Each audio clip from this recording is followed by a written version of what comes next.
It's Yeah. somehow Chucky became an iconic, horror star, right there with Freddy Krueger, Leatherface, Jason, Pinhead.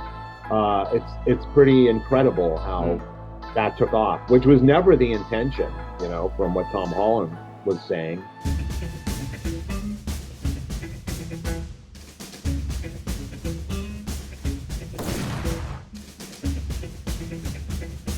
Your career has spanned over so many years and almost different eras of makeup effects and filmmaking. You've really like you started with the practical effects thing, you've moved through the whole CGI, and now it's AI, and I'm sure that you have some opinions about that. But I'd Mhm. like to go way back into the beginning, or way back to the beginning, and speak to you a little bit about uh, what's become a cult horror classic. And it's about a nasty little doll. Obviously, I'm talking about Child's Play. And it's the doll that never dies. It just keeps on coming back, It But you does. were there for the original, So I think let's start there. Okay. What was the process like in transforming this innocent doll Yeah, into a psychotic maniac toy, and also remembering that this was before CGI, so it was all practical effects, and you everything. Yeah. effectively had this inanimate object uh, murdering people in the most grotesque yet creative ways. How did you manage that? Well, listen, it's really two people. It's Tom Holland who wrote and directed it, with Don Mancini wrote it too, but Tom did a big polish. And Kevin Yeager. So I worked for Kevin Yeager. So this is the Child's Play was not a K&B job. It was a Kevin Yeager show. I was lucky enough to work on the show. Kevin was so great.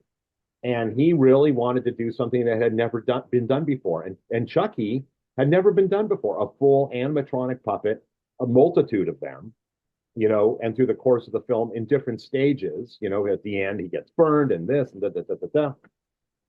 And it was incredible. And it was really amazing to watch Chucky come to life, and I remember, and again, I'm one of the many on the crew working for Kevin Yeager Productions. And so, I was there working as a shop supervisor for Kevin and running all the foam rubber and doing mold work. So that was back in the days when you just did everything. And Kevin's like, I need you to do this today. I'm like, that sounds great.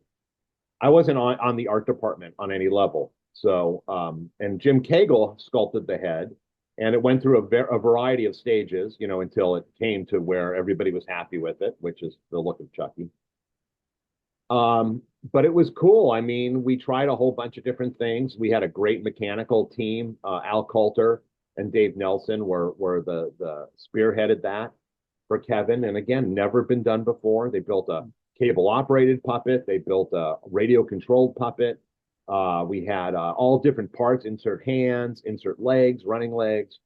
We had one that was called the Makita puppet, which was built on a Makita drill that was off centered, and that was the self-contained kicking one. That when Catherine Hicks is picking it up and throwing it in the fire, you turn Yeah. it on, it would be like, but it made that noise. It was like, it was so loud. And so obviously everything had to be ADR. I was just talking to Tom Holland recently because I'm writing another book, and I interviewed Tom for a piece in the new book, and it was great because I think I sparked a bunch of his memories because I'm like, because I remember everything. And I'm like, hey, remember when da, da, da, and this was shot on Friday night? And he's like, oh my God, how do you remember that? Anyhow, it took a lot of work. And, Tom was right there. Tom Holland was right there. I remember he'd come in at least once a week into the shop and meet with Kevin. And, we put together some amazing things. And I remember one day, Stan Winston noticed that Kevin was building something no one's ever seen before. So he called Kevin and he's like, I want to come see what you're doing. And so we did, we had everything set up for Stan. He came and pulled up all these guys, him and all his lifer guys popped out of his Porsche, came in, and Kevin did a demo. And Stan was like, oh my God, this is incredible. Oh my, I've never seen anything. And that's then started Stan thinking, like, I want to do a movie where we have all these puppets. And again, nothing like this had ever been done before, ever. And it was just magical to see it come together. I didn't take one day for granted. I was so honored to be a part of the crew. And then Kevin gave me a really special gift, which was he said, you want to go to set and be a SAG puppeteer? I'll put you in the Screen Actors Guild and you can puppeteer on Chucky, but also I want you to maintain his cosmetics. So I said, God, in a million years, yes, absolutely, I would. So that was my very first SAG job, which I still get checks for. I still get like $100 every 3 months from Child's Play, and that was in 1987 or whatever. And yeah, crazy. And I owe that to Kevin Yeager, and it was super fun, and maintaining the cosmetics of Chucky all the time, like the hands, everything was foam rubber then. It was nowadays, I think, when they do Chucky movies, it's all silicone, which is a little bit more durable and looks a little more plastic-like, which is cool. But back then we didn't have that technology, so it was all foam rubber.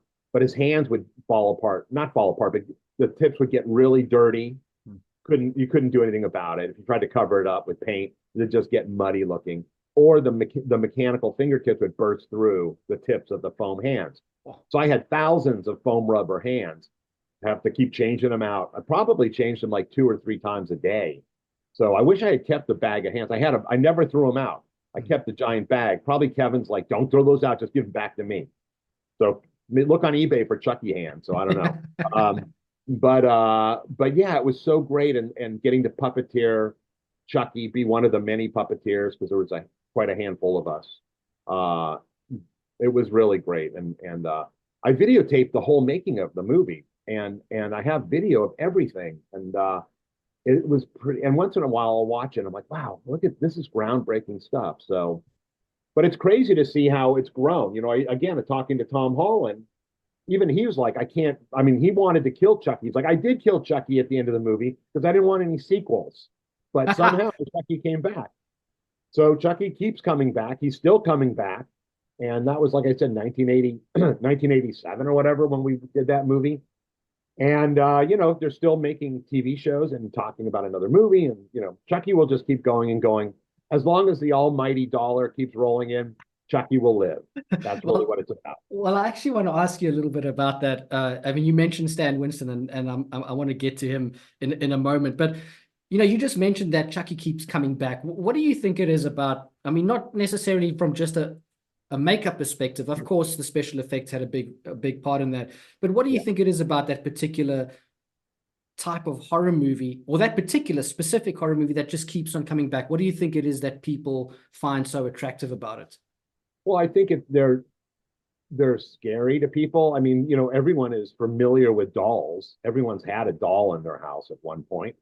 And the fact that there's this inanimate object that comes back to life and is murderous. I mean, it's a little bit based on the Talking Tina episode of Twilight Zone, which is a great episode. And then you also had Poltergeist with that clown. I mean, there's something about clowns that are scary anyhow. That comes to life and Poltergeist.